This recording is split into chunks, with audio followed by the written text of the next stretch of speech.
जादुई दो बहनें। सीतापुर गांव में मीनाक्षी नाम की एक महिला अपनी दो बेटियों के साथ रहती थी। उसकी दो बेटियां अंजना और संजना बहुत ही समझदार थी।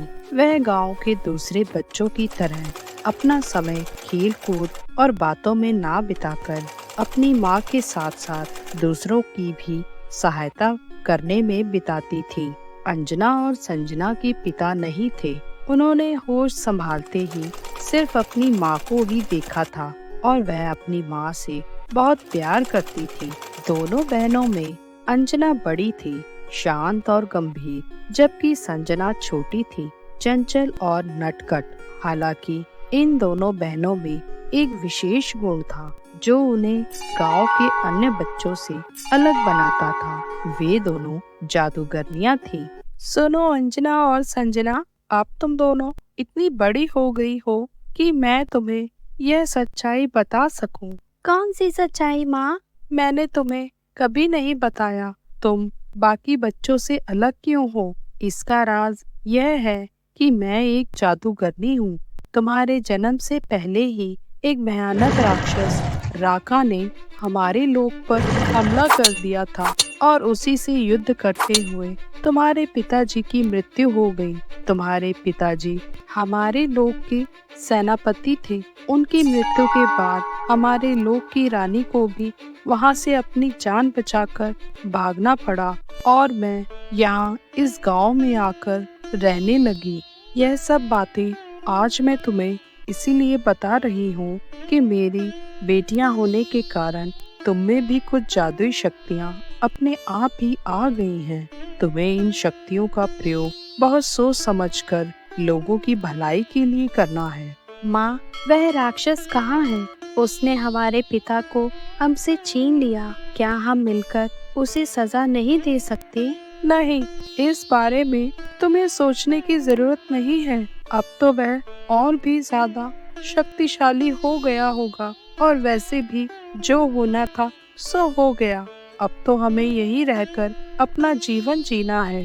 दोनों बहनें माँ के समझाने पर मान गई। अंजना और संजना का सबसे पसंदीदा स्थान गांव के पास का घना जंगल था। इस जंगल को गांव के लोग रहस्यमय वन कहते थे। कहते थे कि इस जंगल में अनेक रहस्य छुपे हुए हैं। गांव वाले तो वहां जाने से डरते थे, पर अंजना और संजना बचपन से ही उस जंगल में खेला करती थी। एक दिन की बात है, जब वह दोनों जंगल में लकड़ी लेने गई, तब उन्होंने पहली बार एक बहुत ही अजीब सा पेड़ देखा। वह पेड़ कम कोई घर ज्यादा लग रहा था। दीदी देखो, यह कितनी अजीब सी जगह है। इस पेड़ में कितनी खिड़कियाँ और दरवाजे हैं। ऐसा लगता है जैसे यहाँ कोई रहता हो। तुम ठीक कहती हो, पर आज से पहले हमने इसे क्यों नहीं देखा? अहो अंजना संजना, मैं तुम्हारा ही इंतजार कर रही थी। आखिर तुम दोनों आ ही गई। दोनों बहनें चौंक गई। पेड़ के अंदर से किसी औरत की आवाज आ रही थी और वह उन्हें अपने पास आने के बुला रही थी। संजना, चलो चलो चलते हैं यहाँ से। मुझे कुछ ठीक नहीं लग रहा। यह कोई छलावा भी हो सकता है। अंजना की इतना कहते ही उनके सामने एक बूढ़ी औरत प्रकट हो गई। डरो मत संजना अंजना, मैं तुम्हें और तुम्हारी माँ को अच्छे से जानती हूँ। तुम कैसे जानती हो हमें? हमें तो आज से पहले आपको कभी नहीं देखा। देखोगी कैसे बेटी, मैं आज से पहले तुमसे मिलने भी तो नहीं आई, पर तुम्हारी माँ मुझे अच्छे से जानती है। तुम्हारी माँ जिस जादुई नगरी के बारे में तुम्हें बता रही थी, मैं उसी लोक की रानी हूँ और तुम्हें अब सब पता चल गया होगा कि तुम्हारे माता पिता के साथ क्या हुआ था। हाँ, हमें पता चल गया है, पर माँ ने हमें यह सब किसी से कहने के लिए भी मना किया है। बस इतना ही लगता है। तुम्हारी माँ ने तुम्हें पूरा सच नहीं बताया। हमारे गुरुजी ने भविष्यवाणी की थी कि सिर्फ तुम दोनों ही उस राक्षस को मार सकती हो, और इसी का पता लगते ही तो उस राक्षस ने तुम्हारे जन्म से पहले ही हमारे लोक पर आक्रमण कर दिया। तुम्हारी माँ उस लोक की होने वाली रानी थी। माँ ने तो हमें यह सब नहीं बताया, और अगर यह सब सच भी है तो माँ ने हमें कभी भी उस राक्षस को मारने के लिए जाने की इजाजत नहीं देंगी। रानी जादूगरनी अंजना और संजना के साथ उनके घर उनकी माँ से मिलने चली आती हैं। मीनाक्षी, तुम बेकार ही डर रही हो। तुम शायद गुरुदेव की भविष्यवाणी भूल रही हो कि तुम्हारी संतान के हाथों ही उस राक्षस का मरना तय है। मेरी मानो तो अब देर मत करो। कब तक इस इंसानों की दुनिया में छुपकर दिन बिताओगी? नहीं नहीं रानी जी, यह दोनों तो अभी बच्चियां हैं।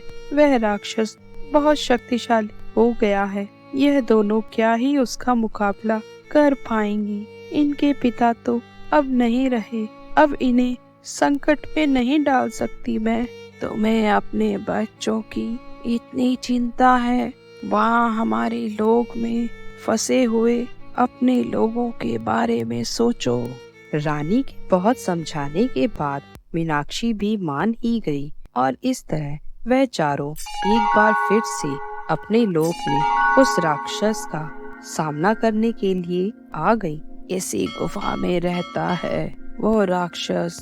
जैसे ही वह सब उस गुफा के अंदर गए तो वहाँ पर उन्होंने कुछ बच्चों को कैद देखा। उन बच्चों को उसने बलि के लिए रखा था ताकि और शक्तिशाली हो सके। तभी वहाँ पर वह राक्षस प्रकट हो जाता है। रानी, तुम्हारी इतनी हिम्मत कि तुम यहाँ फिर से आ गई। इस बार तुम नहीं बच पाओगी। मैं तुम्हें मारकर तुम्हारी सारी शक्तियाँ अपने बस में कर लूँगा। इस बार ऐसा कुछ नहीं होगा जैसा तुम सोच रहे हो। तुम्हारा समय पूरा हो गया है। अब तुम मरने के लिए तैयार हो जाओ। चारों ने मिलकर मंत्रों की शक्ति से उस राक्षस पर हमला शुरू कर दिया। पहले तो राक्षस को लगा कि वह आसानी से इन सबको हरा देगा, पर इस बार उसकी कोई भी शक्ति उन दोनों के आगे टिक नहीं पा रही थी, और आखिर में अंजना और संजना ने उस राक्षस को खत्म कर दिया।